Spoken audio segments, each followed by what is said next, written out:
اللہ اکبر اللہ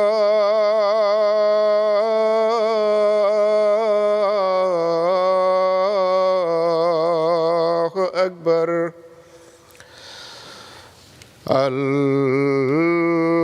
اللہ اکبر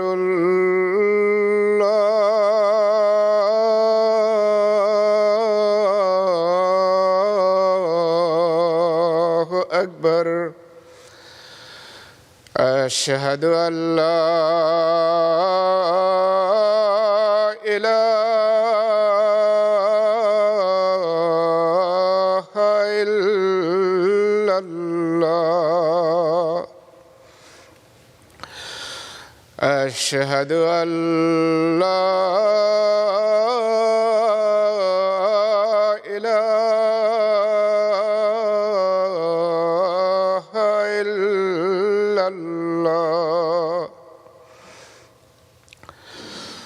أشهد أن محمدًا رسول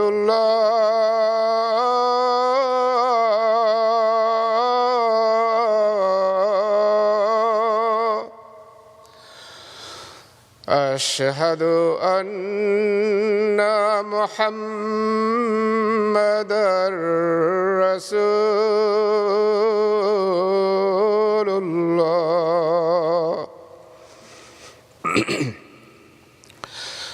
حي على الصلاة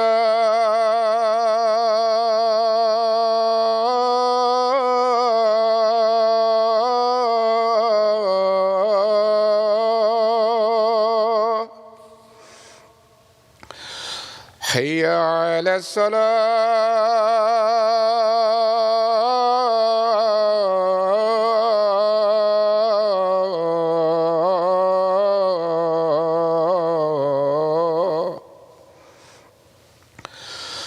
حي على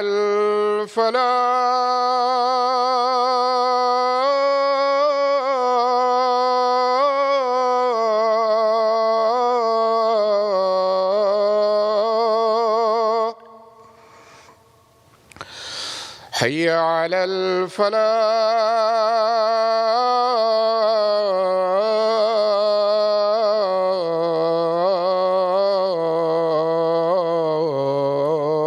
الفلاح الله أكبر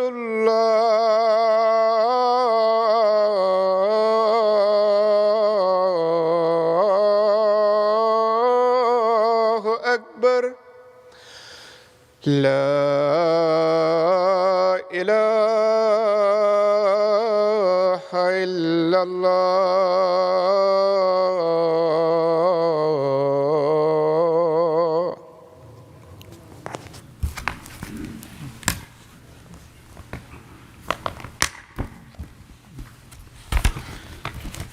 السلام علیکم ورحمۃ اللہ.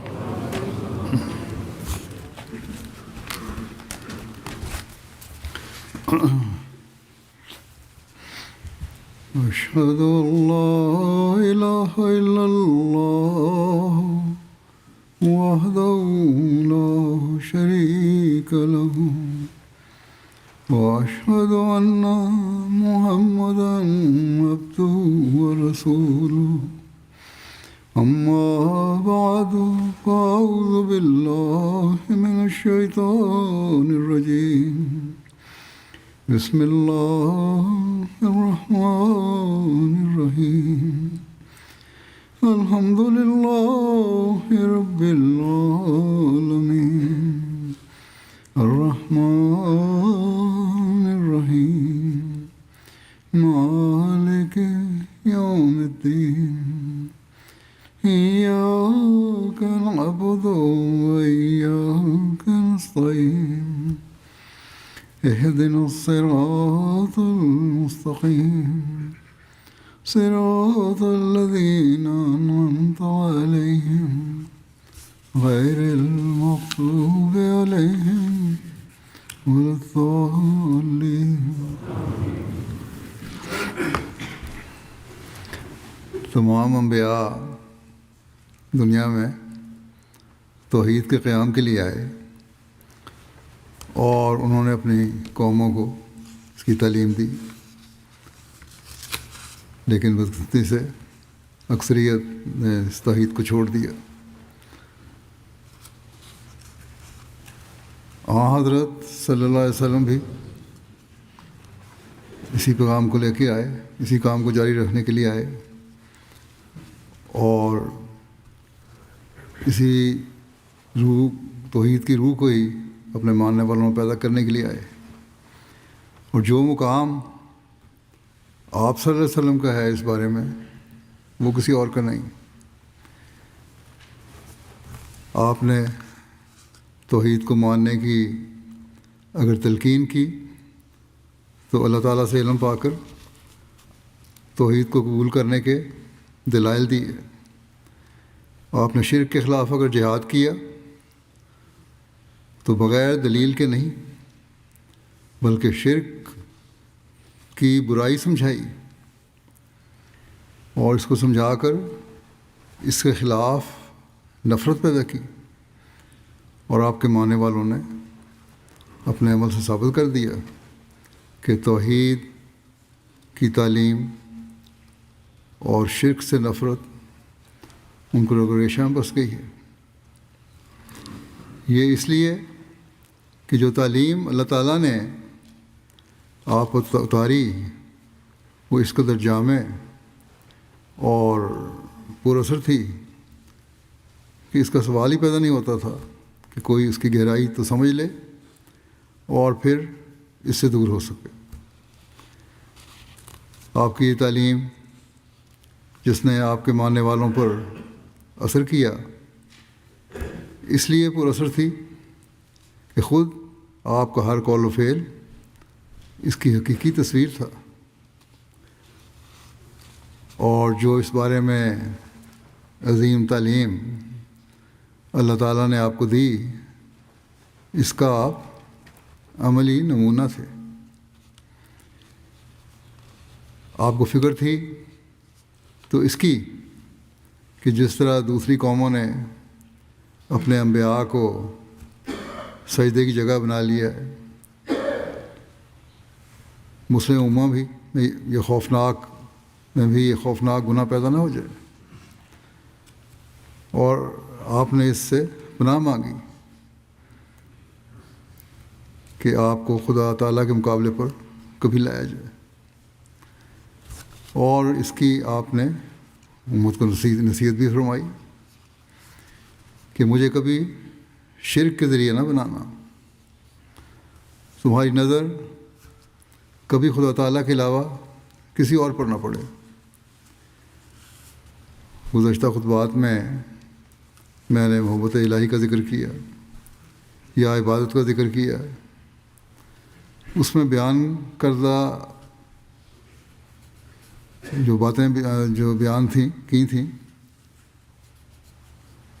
آپ صلی اللہ علیہ وسلم کے جس واقعہ کو بھی اس حوالے سے پیش کیا وہ توحید کی طرف ہی رہنمائی کرتا تھا، یا اس میں آپ کے توحید کے قیام کے لیے ایک جوش نظر آتا تھا، ایک تڑپ نظر آتی تھی. اور یہ جہاں آپ کے توحید کے قیام کے لیے اعلیٰ ترین مقام کی عکاسی کرتا ہے، جو بچپن سے ہی اللہ تعالیٰ نے آپ کی بنائی، وہاں آپ پر اللہ تعالیٰ کی اتری ہوئی تعلیم جو کامل تعلیم ہے، اس سے بھی ہمیں اس کی گہرائی کا علم ہوتا ہے. قرآن کریم میں بار بار مختلف پہلوؤں سے ہمیں توحید کی تعلیم دی گئی ہے، جیسا کہ اللہ تعالیٰ سورہ انبیاء میں فرماتا ہے وَمَا أَرْسَلْنَا مِن قَبْلِكَ مِن رَسُولٍ إِلَّا نُوحِي إِلَيْهِ أَنَّهُ لَا إِلَٰهَ إِلَّا أَنَا فَاعْبُدُونِ، اور ہم نے تو اس سے پہلے کوئی رسول نہیں بھیجا مگر ہم اس کی طرف وہی کرتے تھے کہ یقیناً میرے سوا کوئی معبود نہیں، بس میری ہی عبادت کرو۔ اور پھر عبادت کے جو اسلوب آپ کو سکھائے اور جس طرح آپ نے توحید کے مقام کا حق ادا کرتے ہوئے عبادت کی، کسی دوسرے مذہب میں اس کا اشیر بھی نظر نہیں آتا۔ پھر اللہ تعالیٰ فرماتا ہے قرآن کریم میں قُلْ إِنِّي أُمِرْتُ أَنْ أَعْبُدَ اللَّهَ مُخْلِصًا لَهُ الدِّينَ، تو کہہ دے کہ مجھے تو حکم دیا گیا ہے کہ میں اللہ کی عبادت اسی کے لیے دین کو خالص کرتے ہوئے کروں۔ بس جب ایک حقیقی مسلمان بھی یہ پڑھے گا تو وہ بھی اعلان کرے گا کہ میں نے خالص ہو کر اللہ تعالیٰ کی عبادت کرنی ہے اور توحید خالص کے قیام کی کوشش کرنی ہے، اور اس اسوے پر چلنا ہے جو حضرت صلی اللہ علیہ وسلم نے اس اعلان کے ساتھ قائم فرمایا، جس کا قرآن شریف نے حکم دیا۔ اگر ہم خالص توحید کے قیام کے ساتھ اپنی عبادتوں کے معیار قائم کریں گے تو ایک انقلاب لانے والی بن سکتے ہیں، ورنہ تو باتیں ہیں، اور حقیقی معاہد بھی کلانے والے ہوں گے تبھی ہم۔ پھر اللہ تعالیٰ فرماتا ہے وَاعْبُدُوا اللَّهَ وَلَا تُشْرِكُوا بِهِ شَيْئًا، اور اللہ کی عبادت کرو اور کسی چیز کو اس کا شریک نہ ٹھہراؤ۔ ایک اور جگہ اللہ تعالیٰ فرماتا ہے وَإِلَٰهُكُمْ إِلَٰهٌ وَاحِدٌ لَا إِلَٰهَ إِلَّا هُوَ الرَّحْمَٰنُ الرَّحِيمُ، اور تمہارا معبود ایک ہی معبود ہے، کوئی معبود نہیں مگر وہی رحمان اور رحیم۔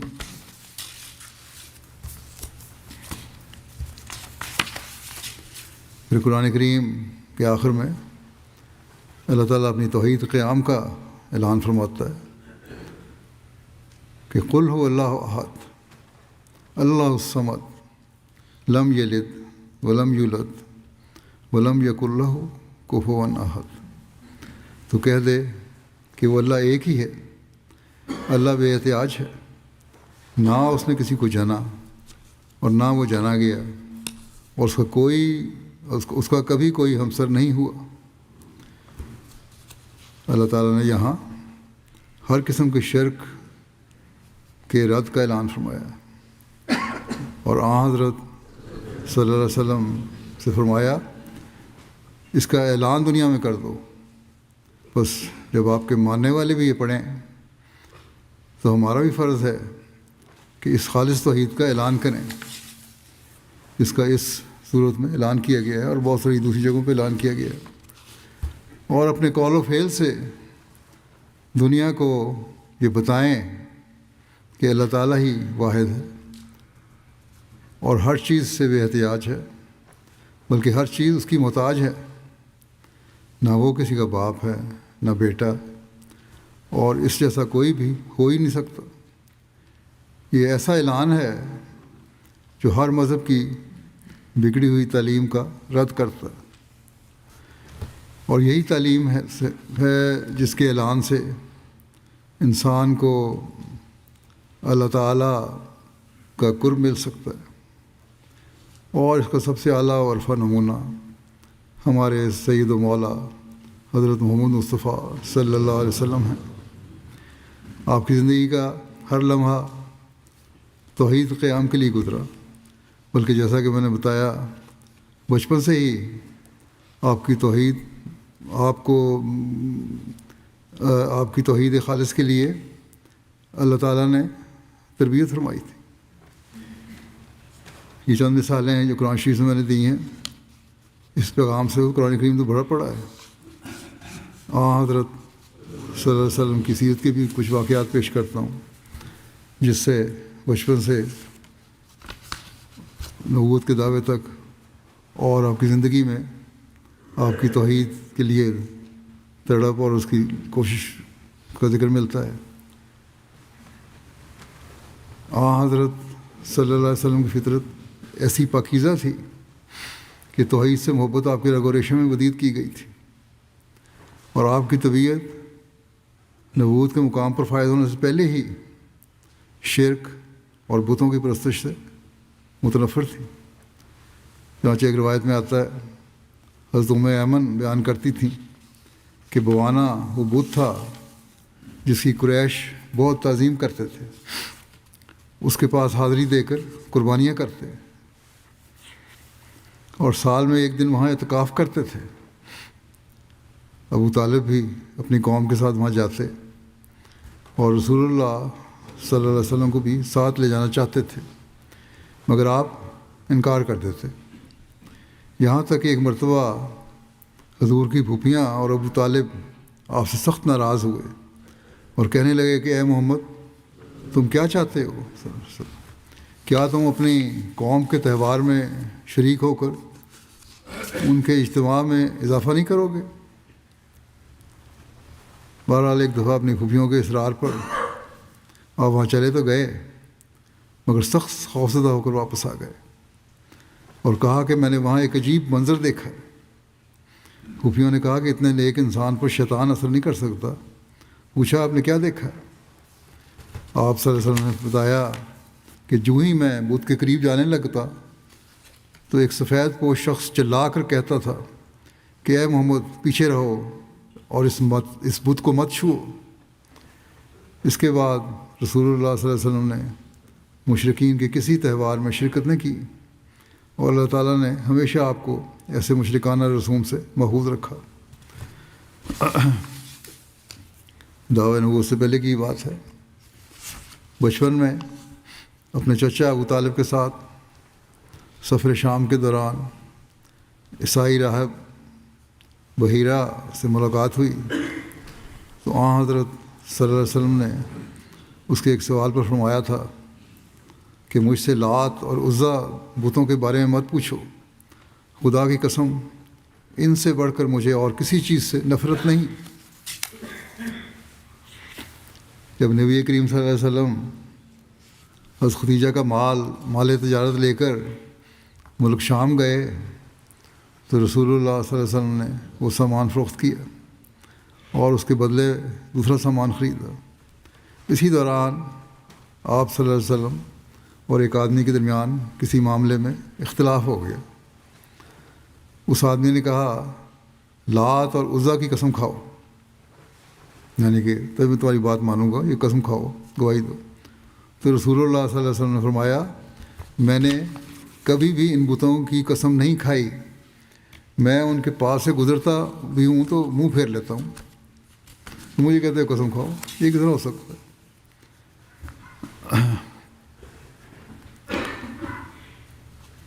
اسی توحید کے حاصل کے لیے آپ غار حرا میں جاتے رہے، پہلے بھی اس کا ذکر ہو چکا ہے، اور خدا واحد کی عبادت اور توحید کی دل میں تڑپ ہوتی تھی آپ کی وہاں۔ اس کا نقشہ جگہ مرزا بشیر احمد صاحب نے یوں کھینچا ہے کہ غار حرا مکہ کے پہاڑوں میں سے ایک مشہور پہاڑ حرا میں ہے، جو مکہ سے 3 میل کے فاصلے پر ہے۔ آج کل اس کو جبل نور کہتے ہیں۔ حضرت صلی اللہ علیہ وسلم کو بتوں سے نفرت تو تھی ہی، آپ صلی اللہ علیہ وسلم بتوں کو پوجنے والوں اور خدا واحد و یگانہ سے دوری اختیار کرنے والوں پر بھی افسوس کرتے تھے، پھر خود نہیں بلکہ لوگوں پہ افسوس تھا کہ کیوں بتوں کو پوجتے ہیں، اور بعثت سے قبل آبادی سے دور اس غار میں عبادت کیا کرتے تھے۔ نبی کریم صلی اللہ علیہ وسلم جب 40 برس کے ہوئے تو ایک روز جبریل نمودار ہوئے اور نبی صلی اللہ علیہ وسلم پر سب سے پہلے وحی نازل ہوئی،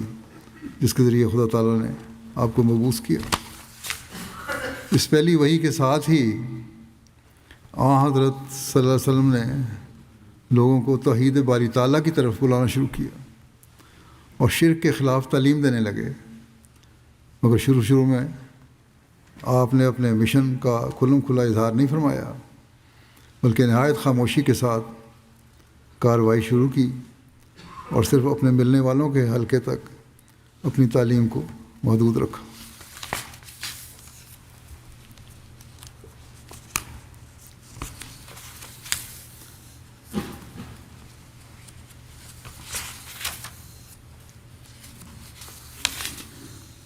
حضرت مسیح علیہ السلام فرماتے ہیں کہ ہمارے نبی صلی اللہ علیہ وسلم اظہار سچائی کے لیے ایک مجدد اعظم تھے جو گم گشتہ سچائی کو دوبارہ دنیا میں لائے۔ اس فخر میں ہمارے نبی صلی اللہ علیہ وسلم کے ساتھ کوئی بھی شریک نہیں کہ آپ نے تمام دنیا کو ایک تاریکی میں پایا اور پھر آپ کے ظہور سے وہ تاریکی نور میں بدل گئی۔ جس قوم میں آپ ظاہر ہوئے آپ فوت نہ ہوئے جب تک کہ اس تمام قوم نے شرک کا چولا اتار کر توحید کا جامہ نہ پہن لیا، اور نہ صرف اس قدر بلکہ وہ لوگ اعلیٰ مراتب ایمان کو پہنچ گئے، اور وہ کام صدق اور وفا اور یقین کے ان سے ظاہر ہوئے جس کی نظیر دنیا کے کسی حصے میں پائی نہیں جاتی۔ یہ کامیابی اور اس قدر کامیابی کسی نبی کو بجز حضرت صلی اللہ علیہ وسلم کے نصیب نہیں ہوئی۔ یہی ایک بڑی دلیل ہے حضرت صلی اللہ علیہ وسلم کی نبوت پر کہ آپ ایک ایسے زمانے میں مبعوث ہوئے اور تشریف فرما ہوئے جب کہ زمانہ نہایت درجہ کی ظلمت میں پڑا ہوا تھا اور طبعاً ایک عظیم الشان مسئلے کا خاصگار تھا، اور پھر آپ نے ایسے وقت میں دنیا سے انتقال فرمایا جب کہ لاکھوں انسان شرک اور بت پرستی کو چھوڑ کر توحید اور راہ راست اختیار کر چکے تھے،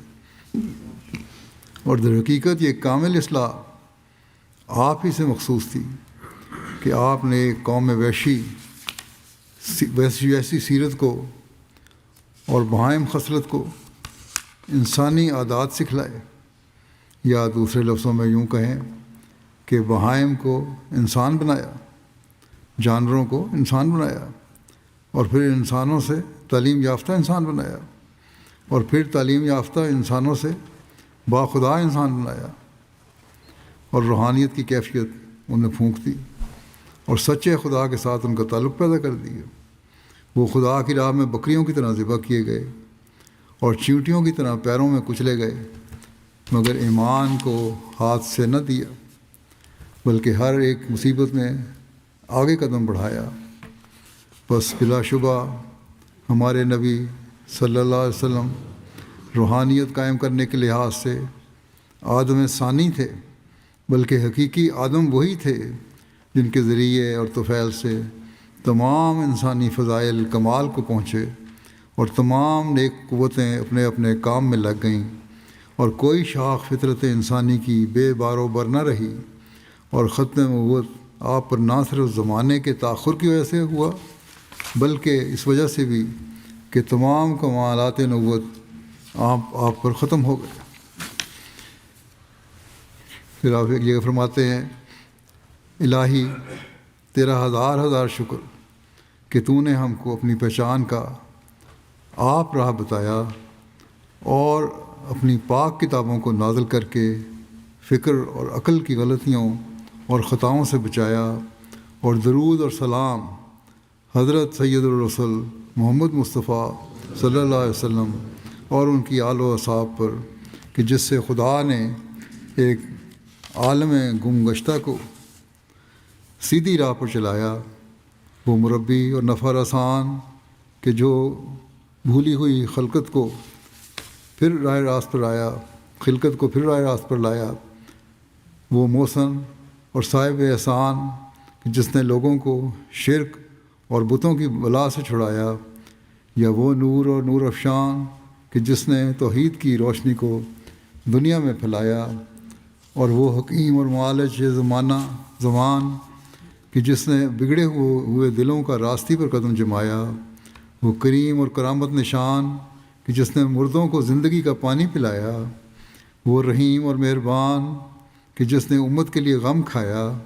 اور درد اٹھایا، وہ شجاع اور پہلوان جو ہم کو موت کے منہ سے نکال کر لایا، وہ حلیم اور بے نفس انسان کہ جس نے بندگی میں سر جھکایا اور اپنی ہستی کو خاک سے ملایا، وہ کامل معاہد اور بحر عرفان کہ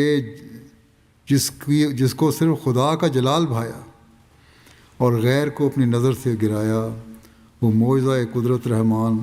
کہ جو امی ہو کر سب پر علوم حقانی میں غالب آیا اور ہر یک قوم کو غلطیوں اور خطاؤں کا ملزم ٹھہرایا۔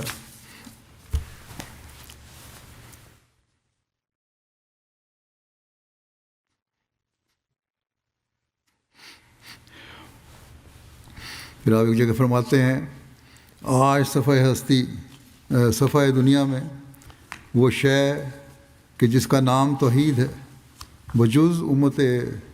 حضرت صلی اللہ علیہ وسلم کے اور کسی فرقے میں نہیں پائی جاتی، اور بجز قرآن شریف کے اور کسی کتاب کا نشان نہیں ملتا کہ جو کروڑہا مخلوقات کو وحدانیت الہی پر قائم کرتی ہو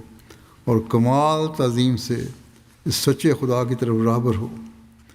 ہر یک قوم نے اپنا اپنا مصنوعی خدا بنا لیا۔ مسلمانوں کا خدا وہی ہے جو قدیم سے ہے، لازوال اور غیر مبدل،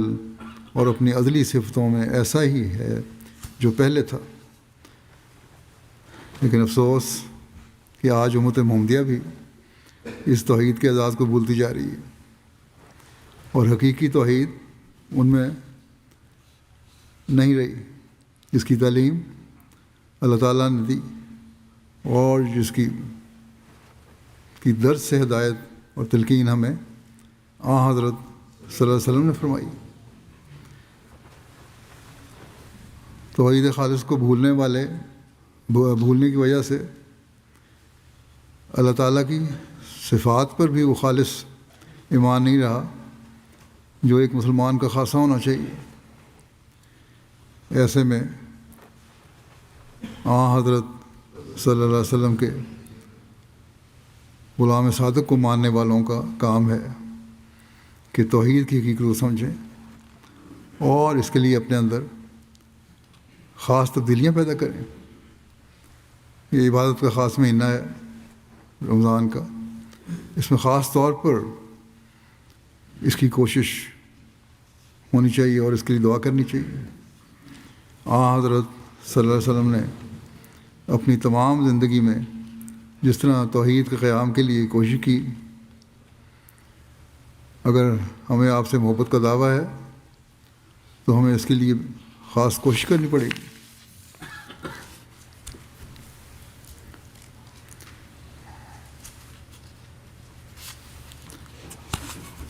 اللہ تعالیٰ کے حکم سے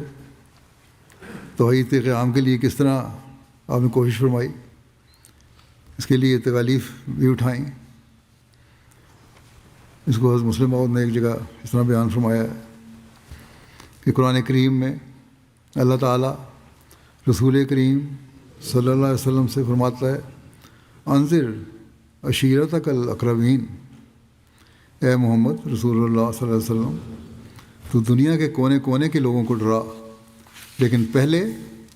اپنے عزیزوں کو ڈرا، اس لیے کہ ان کا تجھ پر دوہرا حق ہے۔ ایک حق تو یہ ہے کہ باقی دنیا کی طرح یہ بھی تباہ ہو رہے ہیں، اور ایک حق یہ ہے کہ یہ تیرے رشتہ دار ہیں اور ان کے باپ دادوں نے تیرے ساتھ کبھی حسن سلوک کیا تھا۔ انگریزی میں بھی مثل مشہور ہے کہ چیریٹی بگنز ایٹ ہوم، یعنی صدقہ و خیرات پہلے گھر سے شروع ہوتا ہے۔ اسی طرح وعظ و نصیحت کا سلسلہ بھی ہمیشہ گھر سے ہی شروع ہونا چاہیے۔ چنانچہ محمد رسول اللہ صلی اللہ علیہ وسلم نے اس حکم کی اس طرح تعمیل کی کہ آپ مکے کے دستور کے مطابق کوہ صفا پر کھڑے ہو گئے اور آپ نے مختلف قبائل کا نام لے کر بلانا شروع کیا۔ پہلے آپ نے آل غالب کو بلایا اور وہ مسجد حرام سے نکل کر کوہ صفا کے دامن میں آ گئے۔ اس وقت ابو لہب نے رسول کریم صلی اللہ علیہ وسلم سے کہا کہ آل غالب تو آ گئے ہیں، آپ نے جو کچھ کہنا ہے کہہ دیں، مگر آپ نے ابو لہب کی بات کی طرف کوئی توجہ نہ دی اور لوئی قبیلہ کے افراد کو آپ نے آواز دی، وہ پہنچ گئے۔ تو ابو لہب نے پھر کہا کہ اب تو لوئی قبیلہ بھی آ گیا، اب تو آپ بتائیں کہ آپ کیا کہنا چاہتے ہیں۔ لیکن رسول اللہ کریم صلی اللہ علیہ وسلم نے پھر بھی اس کی بات کو درخور اعتراض نہ سمجھا اور آل مرہ کو آواز دی، چنانچہ وہ بھی آ گئے۔ پھر آپ نے آل کلاب اور آل قصی کو بلایا، یہاں تک کہ سب لوگ جمع ہو گئے، اور جو لوگ خود نہ آ سکے انہوں نے اپنا ایلچی بھیج دیا کہ وہ معلوم کر کے انہیں اطلاع دے کہ آج انہیں کس غرض کے لیے جمع کیا گیا۔ جب مکہ کے تمام قبائل قریش سمیت جمع ہو گئے تو رسول کریم صلی اللہ علیہ وسلم نے ان سے خطاب شروع کیا اور فرمایا، دیکھو، اگر میں تم سے یہ کہوں کہ اس پہاڑ کے پیچھے ایک بہت بڑا لشکر جمع ہے جو تم پر حملہ کرنا چاہتا ہے،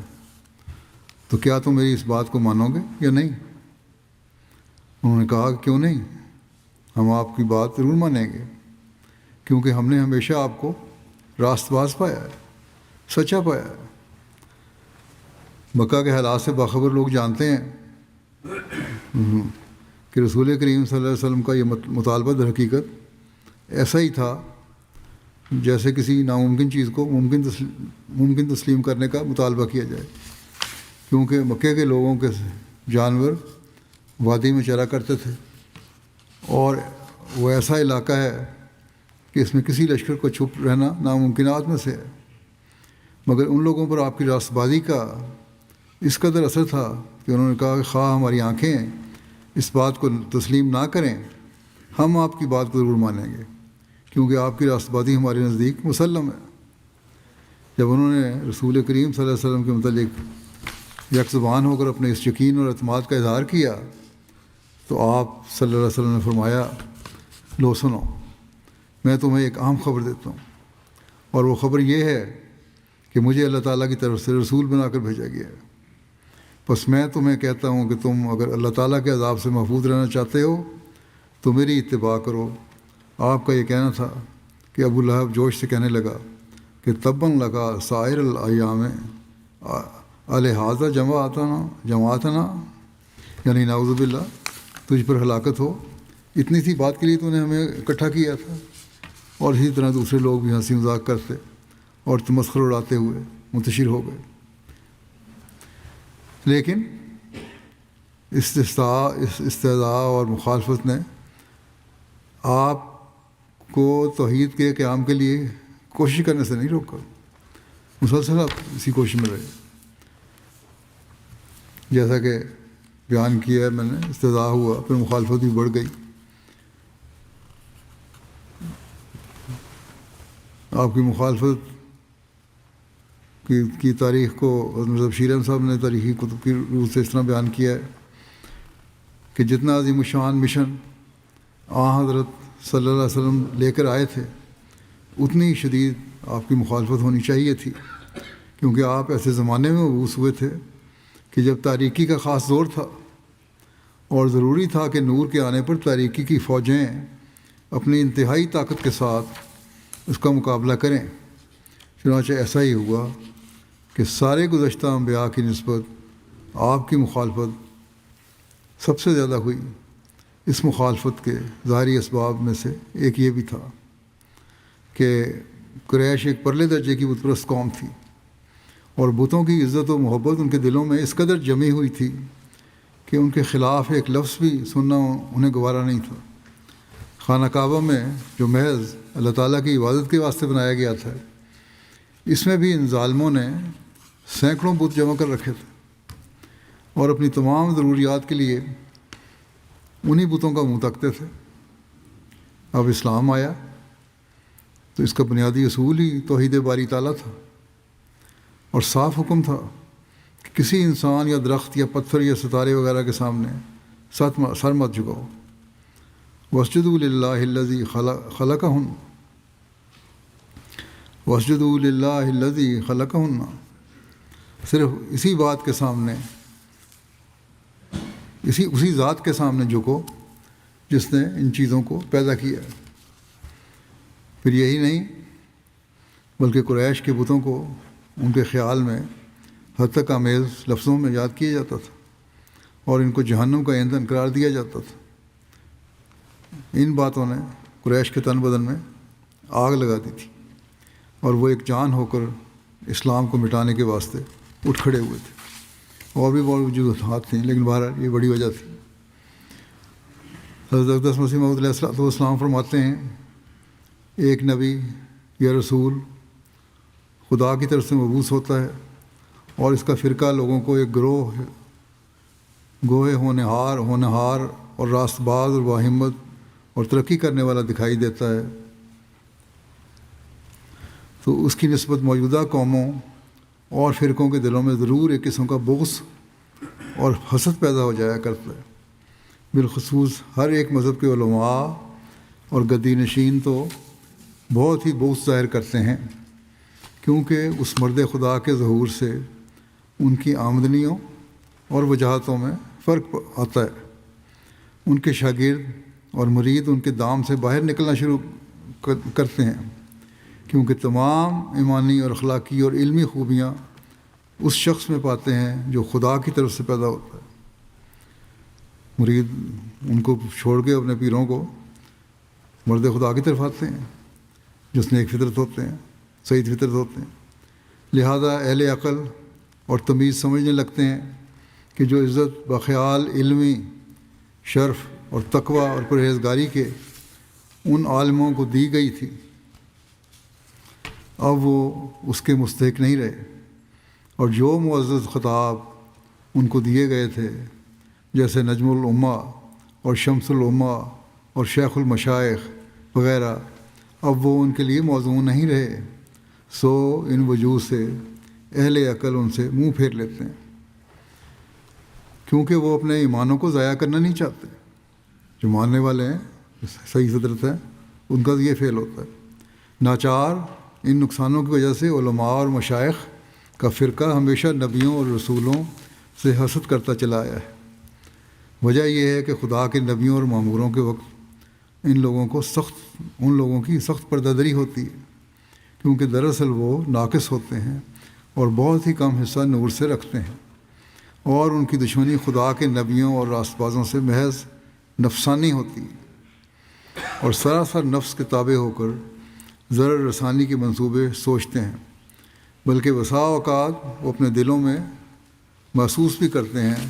کہ وہ خدا کے ایک پاک دل بندے کو ناحق ایذا پہنچا کر خدا کے غضب کے نیچے آ گئے ہیں،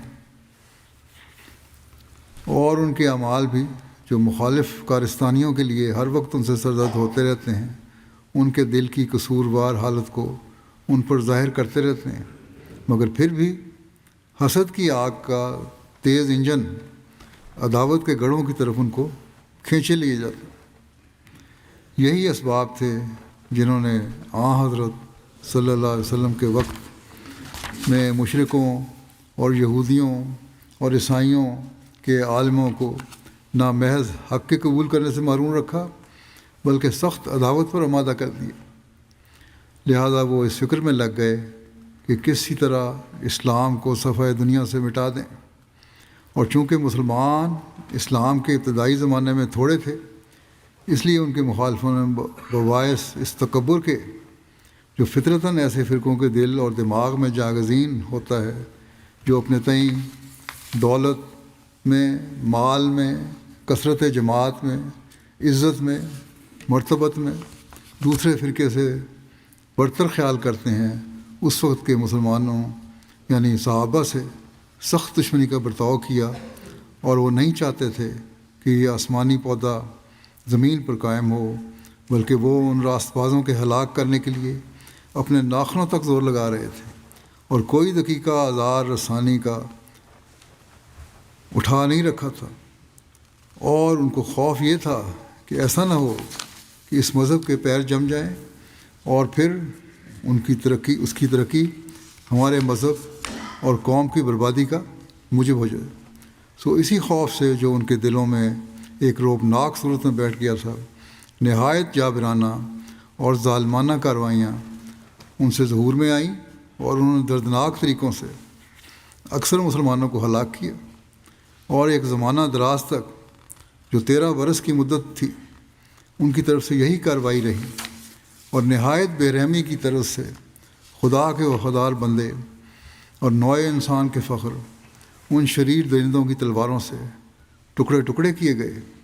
اور یتیم بچے اور عاجز اور مسکین عورتیں کوچوں اور گلیوں میں ذبح کیے گئے۔ اس پر بھی خدا تعالیٰ کی طرف سے قطعی طور پر یہ تاکید تھی کہ شر کا ہرگز مقابلہ نہ کرو۔ چنانچہ ان برگزیدہ راست بازوں نے ایسا ہی کیا، ان کے خونوں سے کوچے سرخ ہو گئے، پر انہوں نے دم نہ مارا، اور وہ قربانیوں کی طرح ذبح کیے گئے، پر انہوں نے آہ نہ کی۔ کفار مکہ نے آپ کو توحید کا پیغام پھیلانا چھوڑنے کے لیے ڈرایا بھی اور لالچ بھی دیا، لیکن آپ کا یہی جواب تھا کہ یہی تو میری زندگی کا مقصد ہے کہ توحید کو دنیا میں قائم کروں، اس لیے اللہ تعالیٰ نے مجھے بھیجا ہے۔ اس بارے میں حضرت مسلم موعود نے ایک جگہ لکھا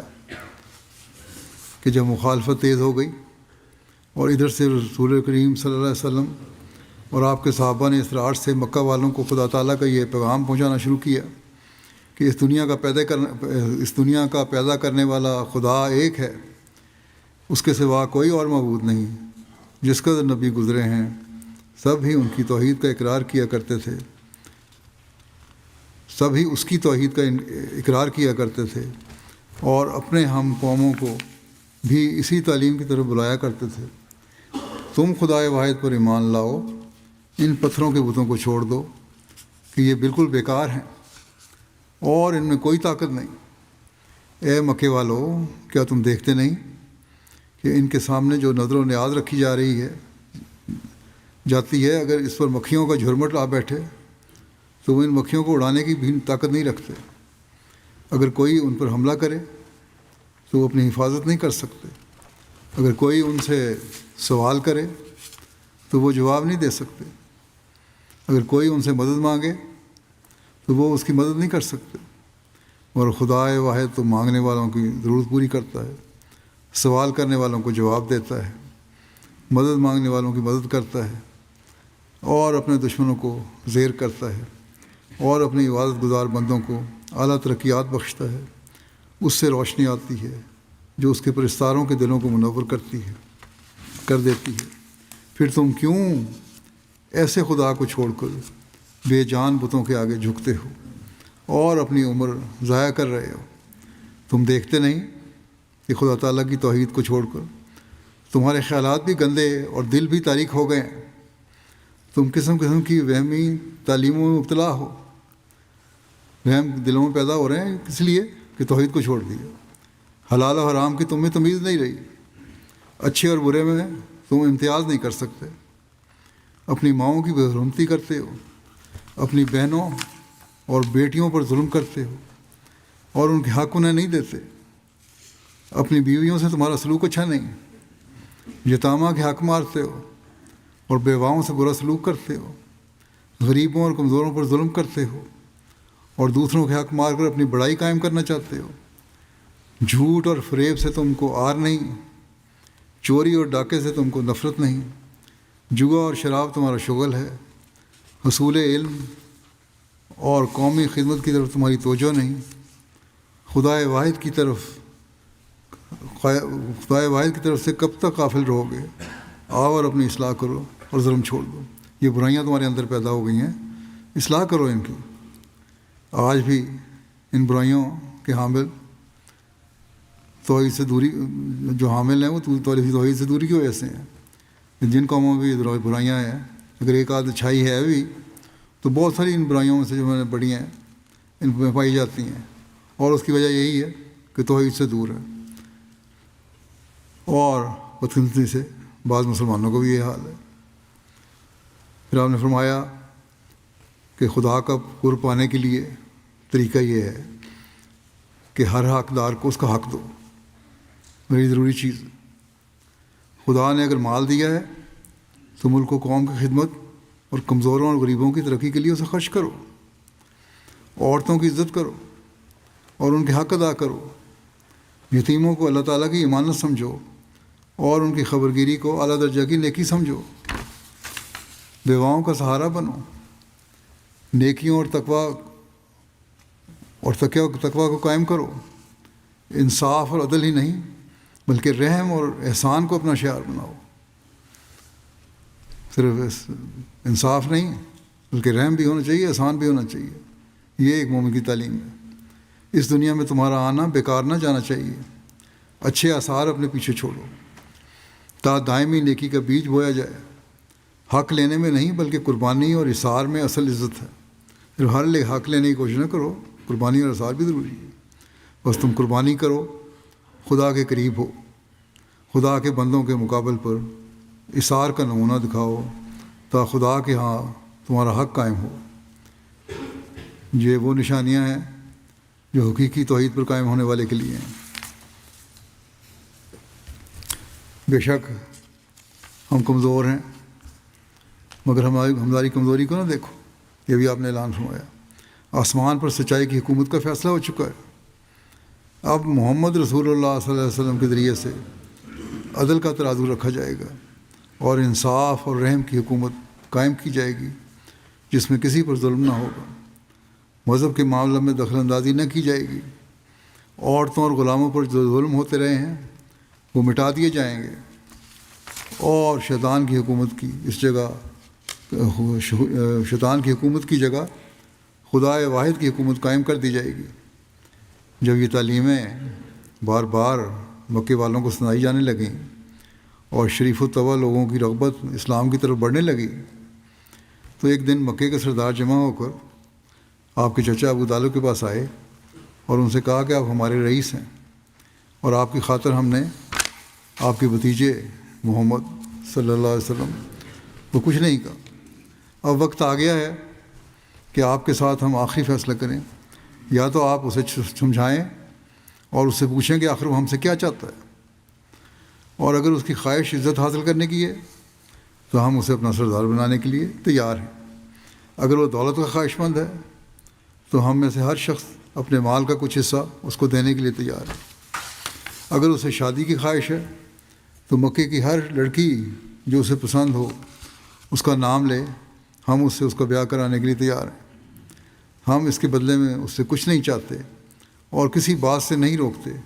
ہم صرف اتنا چاہتے ہیں کہ وہ ہمارے بتوں کو برا کہنا چھوڑ دے۔ وہ بے شک کہے خدا ایک ہے، مگر یہ نہ کہے کہ ہمارے بت برے ہیں۔ اگر وہ اتنی بات مان لے تو ہماری اس سے صلح ہو جائے گی۔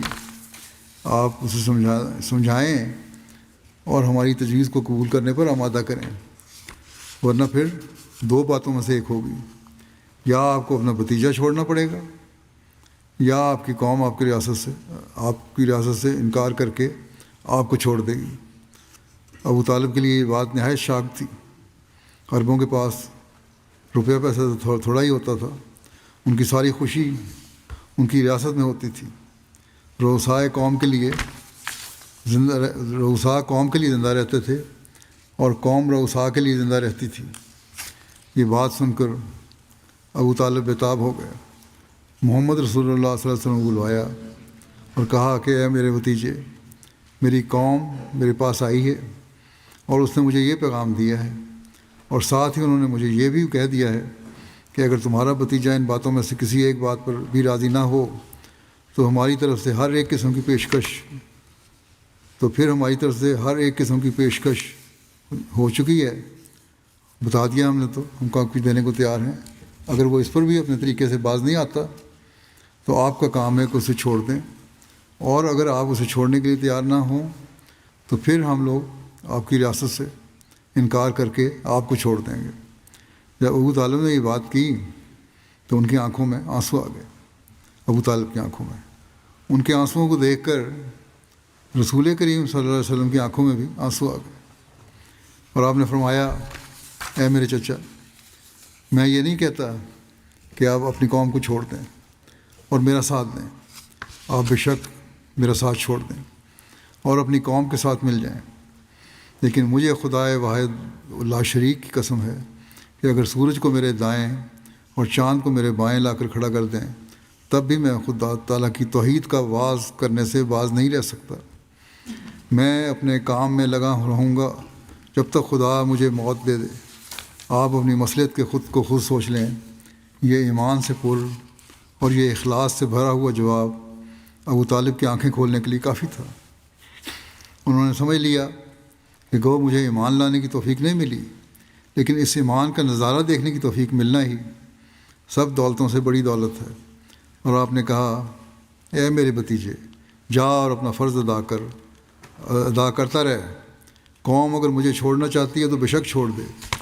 میں تجھے نہیں چھوڑوں گا۔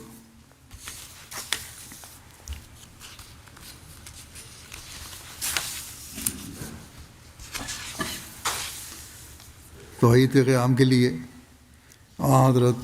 صلی اللہ علیہ وسلم نے کفار مکہ کی طرف سے ہر قسم کے ظلم و زیادتی کو برداشت کیا، اور یہی روح آپ نے اپنے صحابہ میں پیدا فرمائی، جیسا کہ مسلم علیہ السلام نے بھی لکھا ہے۔ اپنی گردنیں کٹوائیں انہوں نے، جس کا نتیجہ یہ تھا کہ انہوں نے عہد کا اعلان کرتے ہوئے ظلم برداشت کیا اور اپنی جانیں قربان کی۔ کفار مکہ کی تمام برائیاں جن کا ذکر بھی ہوا ہے، ان کی توحید سے دوری کی وجہ سے تھا اور شرک کی وجہ سے تھا۔ آج بھی جن قوموں اور جن لوگوں میں یہ برائیاں ہیں، جیسا میں نے پہلے بھی کہا،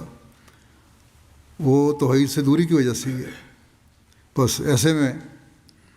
ہمارا کام ہے کہ توحید کا اعلان کرتے رہیں، اور جہاں اس توحید کے پیغام کو پہنچائیں وہاں اپنی روحانی اور اخلاقی حالتوں میں بھی ایک واضح تبدیلی پیدا کرنے کی کوشش کریں، تبھی ہم حقیقی توحید کے ماننے والے اور خدا تعالیٰ کے حکموں پر چلنے والے کہلا سکتے ہیں۔ اللہ تعالیٰ ہمیں اس کی توفیق عطا فرمائے۔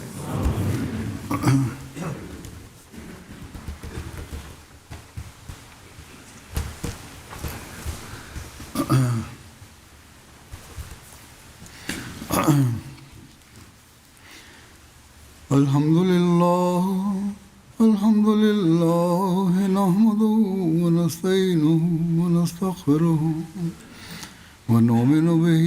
ونتوكل عليه ونعوذ بالله من شرور أنفسنا ومن سيئات أعمالنا، من يهده الله فلا مضل له ومن يضلل فلا هادي له، ونشهد أن لا إله إلا الله ونشهد أن محمدا عبده ورسوله۔ عباد الله رحمكم الله، إن الله يأمر بالعدل والإحسان وإيتاء ذي القربى وينهى عن الفحشاء والمنكر والبغي يعظكم لعلكم تذكرون۔ اذكروا الله يذكركم وادعوه يستجب لكم ولذكر الله أكبر۔